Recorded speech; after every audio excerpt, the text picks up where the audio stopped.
Hello, hello, hello, and welcome back to AI Café Conversation on this beautiful Wednesday morning. I am Sahar, your AI whisperer, and I'm here for those who have been watching their colleagues navigate AI with very different results. Let me tell you, every single day I'm seeing different organizations, different leaders, different attitudes, different results, different thoughts, different processes.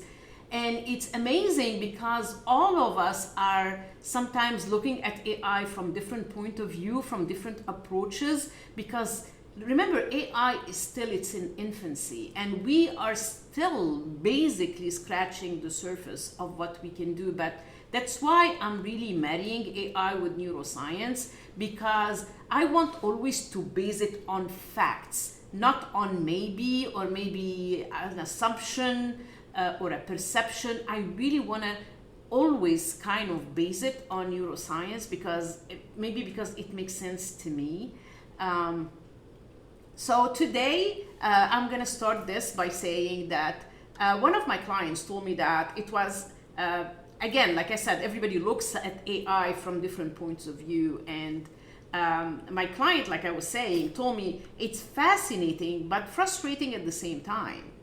Their business partner picked up ChatGPT in 2 weeks and now uses it for everything. I do too, I have to confess. Anyhow, meanwhile, their CFO has been learning it for 6 months, and still treats it like a fancy search engine. And by the way, this is probably 80% of the people that are using either ChatGPT or Claude or Perplexity or Meta, whatever your heart desire as a platform for AI. They're using it as a sophisticated Google search. And this is so not what it's designed for, okay? So we all use the same AI tool and we could have the same training, but completely different outcomes. And does that sound familiar to my executive listeners? Why? Because it's not about intelligence. For example, the CFO in that company is brilliant. He's a Harvard graduate, MBA, CPA, and all the abbreviations that you want at the end of the name. And he runs a complex financial model. But put him in front of AI and he's like a deer in a headlight. And again, he's not the only one, so there is no shame in that. I see it every single day. This is one of the most common questions I get from executives. Why do some of my people get AI immediately while others struggle for months? And the answer here is, again, pure neuroscience. So it's not about being tech savvy, and it's not about being young, a Z generation or an X generation or a Y generation, all the alphabet letters, right? It's not about that. Those factors are important, especially for the younger generation that grew up basically as native digital, that internet and all that is part of their DNA. It's like an appendix to them. But they are quite factors, but they're not the primary drivers though. Your brain's learning architecture, how your neural pathways are structured from decades of experience, determines how quickly you adapt AI. So some brains are just better at learning AI. Some brains are structured in ways that make AI learning feel natural. Others have neural patterns that create resistance, and that's what we see a lot, especially within the teams. But here is the key. Both can be changed. And like you do, and I think, again, I'm gonna keep bringing that up. Whenever we are introducing AI, an AI adaptation or integration, we need to treat it as a change management where 80% factors is human and only 20% processes, and not go with the wrong assumptions of change management that 80% processes and 20 human, and that's when it fails, okay? So both mentalities can actually be changed. Today we are diving into the neuroscience of AI learning, speed, and how to accelerate it. So for example, something that I observed in executives that pick up AI quickly, they seem kind of playful with it. They go with an open mind. It's like they're not afraid to experiment. They will try weird prompts, try different approaches, laugh when it gives them weird results. And these are like, actually we see it, and they are the perfect observations that we have been seeing between the different executives, because those executives have what neuroscience call high cognitive flexibility. Their brains easily switch between different mental frameworks. So what does actually that mean? Their prefrontal cortex, again, in the front of the brain, like around our forehead, or the brain's executive center, has strong connections between creative and analytical regions. They can shift from structured thinking to experimental thinking without stress. So the question is, are they more naturally adaptable? Their brain architecture supports what we call divergent, convergent thinking cycles. They can brainstorm widely with AI, then organize the results logically. This is how the brain works. It's like having mental gears that shift smoothly. Like if you ever drove a stick shift car, that's how I started driving on a stick shift car. You can downshift or upshift, depending on how fast, how slow, and how much control you want to have on driving a stick shift car. So why do some executives have this and others don't? It usually comes from career experiences that require constant adaptation. Entrepreneurs, consultants, people who have worked across industries, their brains build flexibility, neural pathways naturally in their brain. Remember, it's neuroplasticity. Neurons that fire together work together. They created pathways that connect together by repetition. And that's what we say. When you do something for at least 6 weeks, like habits, they become automatic. And it makes sense because some of the people that are executive and using the AI, I can see them that through their career, they moved from one level to the other, or even through different industries. Their brain learned that changing approaches leads to better outcomes. And when they encounter AI, those same neural pathways activate. Experimentation feels familiar, not threatening. So people sometimes ask me weird questions like, is it a personality thing? Are extroverts better than AI? Which I find really interesting questions when it comes to AI, because it's a kind of intelligence. It's less about extroversion and more about what psychologists call openness to experience. They're open to experience. Some introverts are incredibly open to new ideas and learn AI fast. They just don't show it outside, okay? There are even people that are introvert, extrovert. There is a lot of variations between that. So it's not about being open or outgoing. It's not really about that, but openness correlates with neural plasticity, how easily your brain forms new connections. High openness executives see AI as interesting, not intimidating. It depends how you look at it. And that's what I always say. When we approach something new through our curiosity, what it does, it opens the door to our problem-solving center in the brain. Because two things cannot go at the same time. I cannot be fearful of something and curious at the same time. Okay, one of them will take over. So if I have fear, I have cortisol in my brain, I'm stressed, I cannot think straight, and I cannot learn anything. But when I approach it for let's see where that can go. Do I win? Do they win? If we come from a curiosity point of view, right away, analytical thinking and problem-solving centers will open.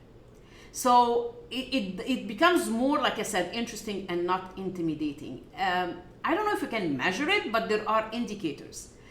For example, fast AI learners typically ask what if questions. They enjoy puzzles, they have hobbies outside work, and view failures just as data rather than defeats. It's like when I fail into something, I laugh and I'm like, haha, now I know what not to do.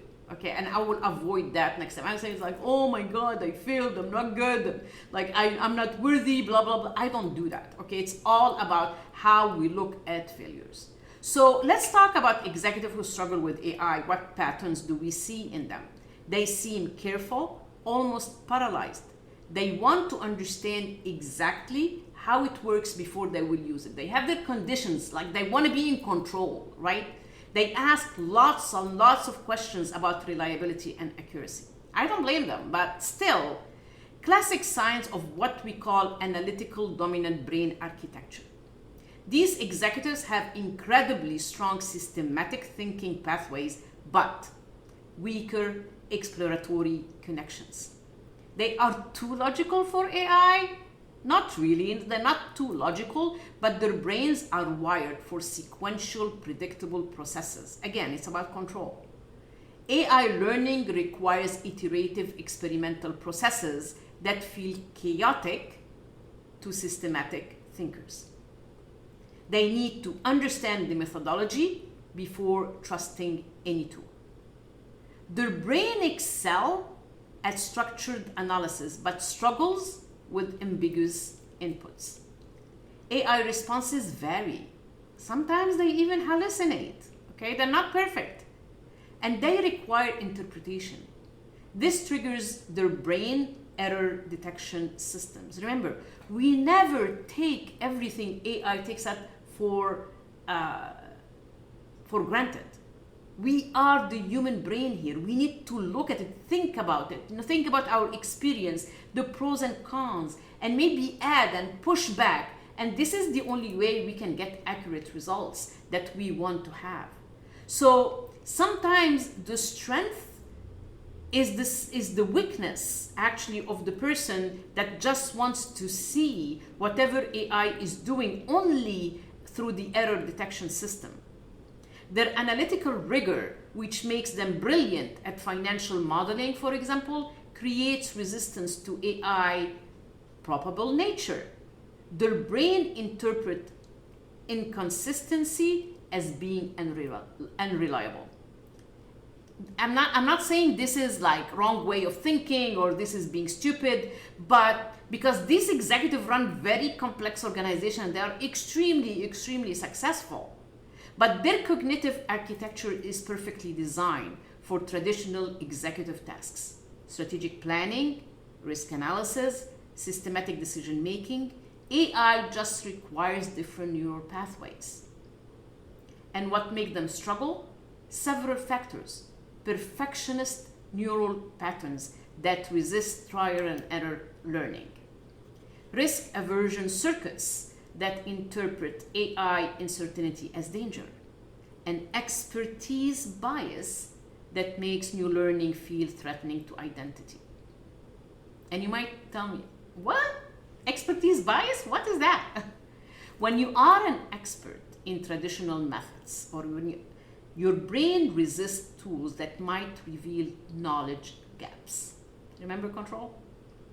Learning AI means admitting there are better ways to do things you have mastered.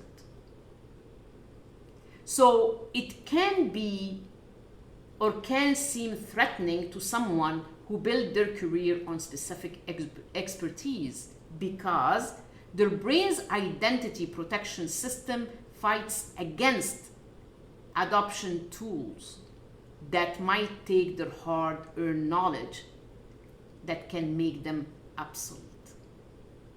But here is the encouraging news.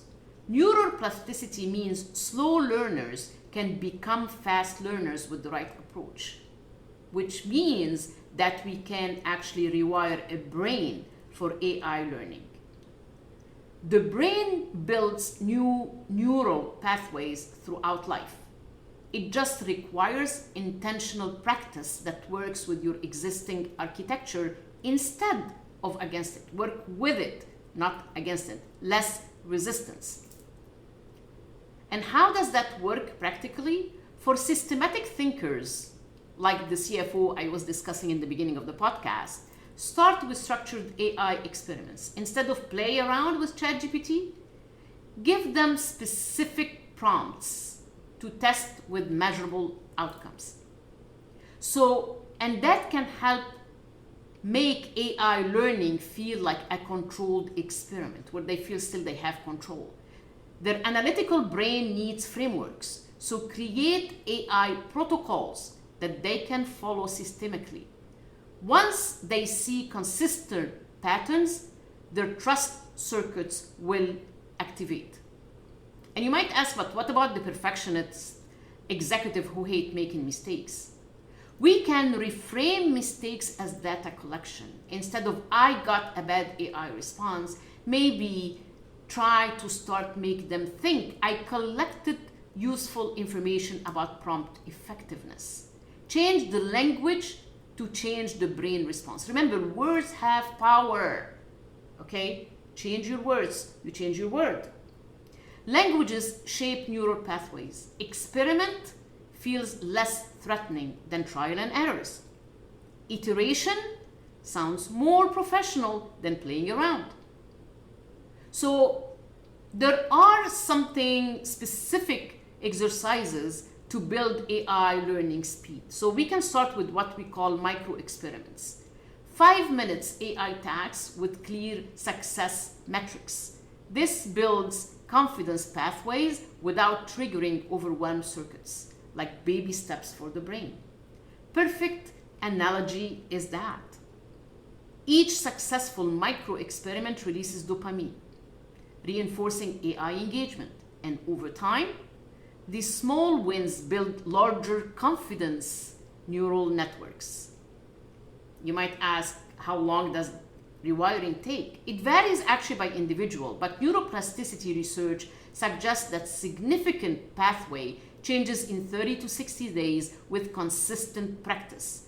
The key is daily engagement, even if brief.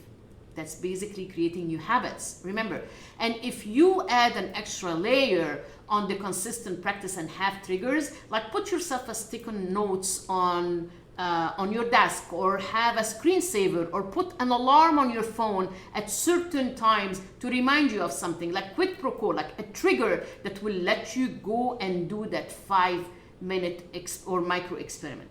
So 15 minutes daily beats 3 hours weekly for neural pathway development. Repetition is better than duration. Consistency builds stronger connection than intensity. So let's get practical, okay? How can executives speed up AI adoption across their teams? Especially when they have a mixed bag of fast adopters and holdouts. Number one, assess your team's learning architectures. Don't use one-size-fits-all training, which basically everybody has been doing. That's wrong. Match AI introduction methods to individual neural preferences. What does that mean?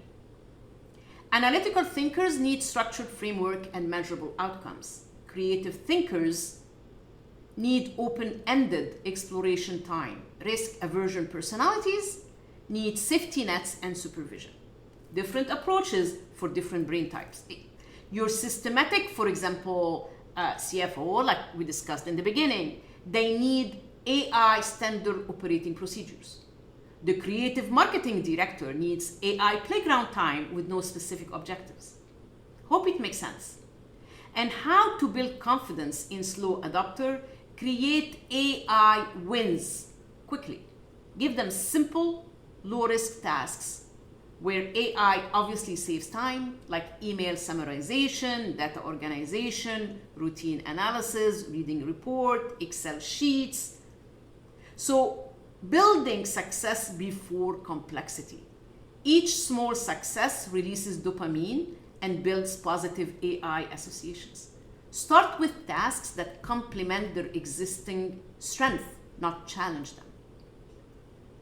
And I know that some executives have some fear factor. They worry that AI will replace their jobs. We need to address this directly with neuroscience. Explaining that AI augments executive capabilities like strategic thinking, relationship building, creative problem solving, that AI can't replicate. This is human skills that AI cannot replicate, that no matter what executive will have those very unique skills. So position AI as a power tool, not competitor. We are complemented by AI. We collaborate with AI and we don't compete with AI.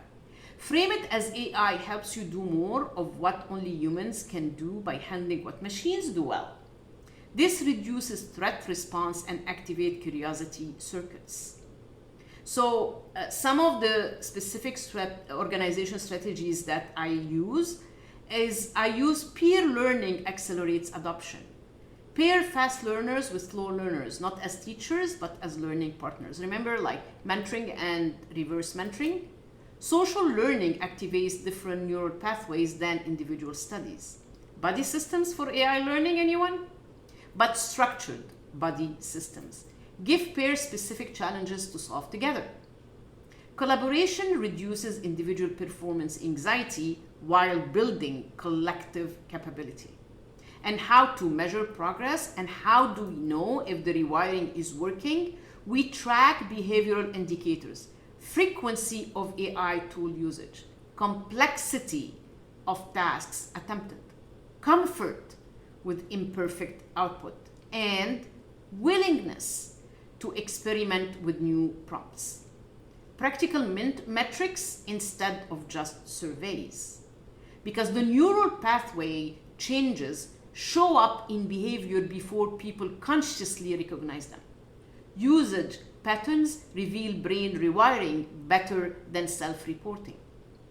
So let's create a simple protocol executives can use to speed up their own AI learning.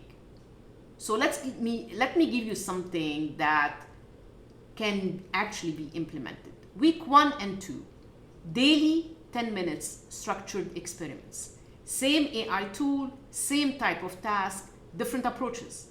Build familiarity, neural pathways. Consistency and repetition first. Week 3 and 4, introduce complexity gradually. Add one new variable per week. Different prompts, different tasks, or different tools.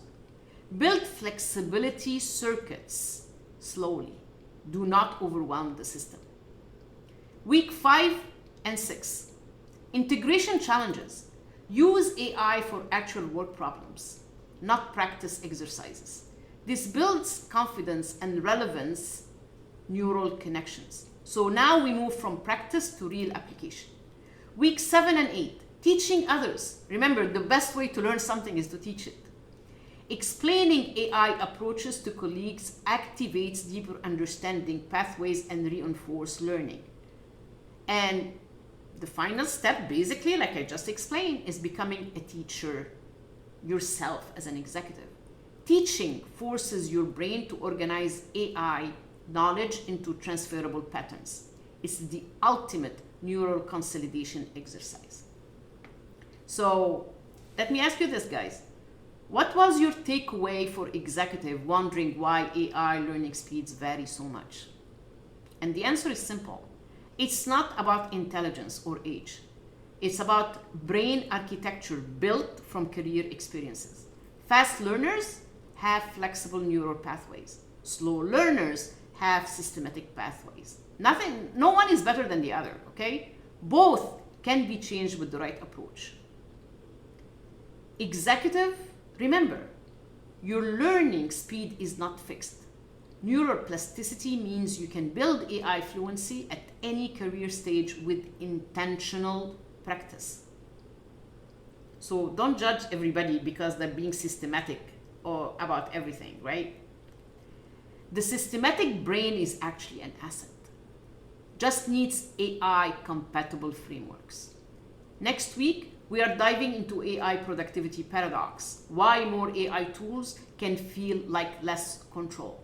Subscribe if you want to understand why some brains love AI and others fight. Show me some love.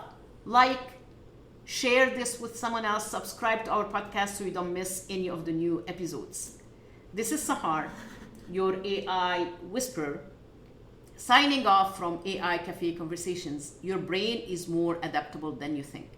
Any questions, any comments, please email me at saharconsulting.com, website saharconsulting.com.